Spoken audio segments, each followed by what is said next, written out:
Kevin, the one best thing you can do for your lawn in the fall is to core aerate it. Aerate it, and you've brought an aerator in for us, haven't you? That's right. This is a machine that goes over the lawn and removes a series of cores 2 to 3 inches deep.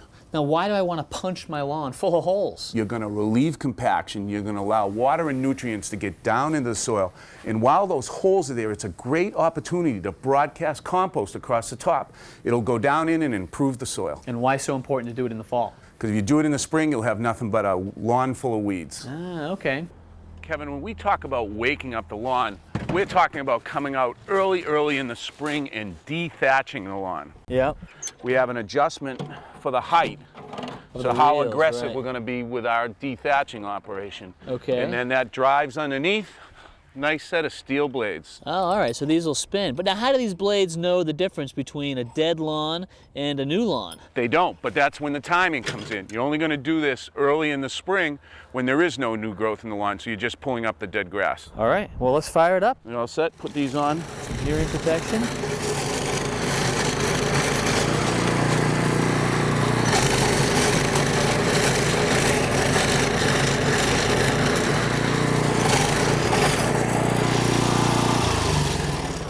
Wow. I mean, that is unbelievable. Look at all the thatch that thing brought up in just one pass. Yeah, and you know the greatest thing about it? It makes great compost. So we're going to rake up the yard, put it in the wheelbarrow, and rake in the compost pile. Nice, I like it.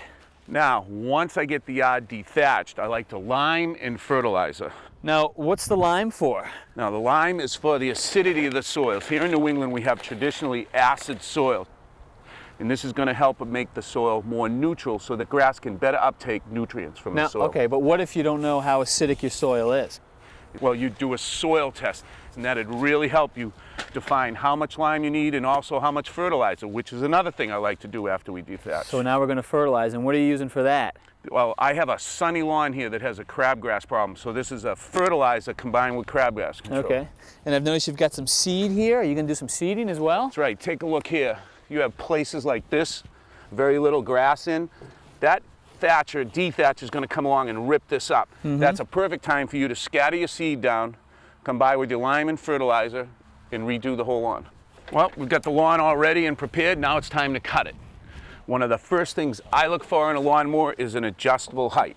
So you can go up or down. So move the wheels up or down, Raise and your cutting height. correspondingly the blade underneath goes up or down. Right, that's because every type of grass has a different cutting height, so you need to be able to adjust the mower. All right, so for example, what do we have here? We have bluegrass and probably a little fescue and rye mixed in. And how high do you want to leave this after it's cut? 2.5 to 3 inches. All right. Now, is there a general rule, though, for all different types of grasses? My general rule is cut off 1/3 of the blade at a time. Okay, 1/3 of the blade of grass. So here's a blade of grass, okay? We want to come through and cut it off cleanly, right like that, okay? Now, by cutting it cleanly, it'll grow quickly and green up again and start on its way. But if you leave a ragged edge because you have a dull blade, then you could get a disease in there and it'll take longer to green up. Now, what happens if we cut it too low? You cut it too low, you're down into this end of the plant. That's going to take a long time to green up again, and it can get sunburned and die. Got it. All right. Now, how about mulching, Roger? We hear a lot about that. What are the tips you've got for us on mulching? Well, let's talk about the mulching blades to show the difference. Here's a regular blade, Kevin.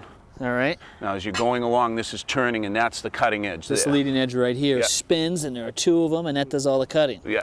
Now, here's a mulching blade. You see the big difference? Wow, it's a lot longer. Yep. It's also got this very unique hump. What's that all about? Well, think when the grass is up inside here in a mulching mower, it's circulating around so that that blade cuts it up into real fine particles. I get it. So on the mulching blade, this part right here cuts it for the first time. Right. And then this recuts it and turns it into small pieces. Exactly.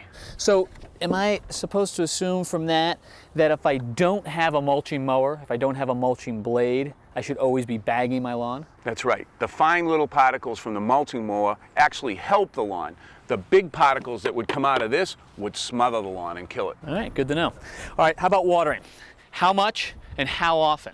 1 inch of water on the lawn a week. Okay, Which 1 means inch. you take this whole area and put 1 inch layer of water on it, that's what you want. And how often are we supposed to put this down? Well, I like to see that broken up into 2 or 3 applications during So the week. maybe a 1/2 inch one day and a 1/2 inch another day. Exactly. And when do we water? Well, one thing that drives me crazy is going by houses at noontime and seeing everyone watering. There's more water evaporating than there is getting down into the roots. The big waste, it's shameful. Yep. So do it at night, in the evening, just before dusk? Yeah, you do it at night and you're sending your lawn wet into the nighttime air, you're going to end up with a fungus disease all over. So not a good time. No. So when do you like to see it? 4 to 6 a.m. Well, that's not going to happen in a lot of households. Here, great solution for you, okay? This hooks up to your water source. It's a timer, battery powered. You can program the day, the minutes, and start time. That's nice. That's going to save a lot of sleep for some people. Sure is.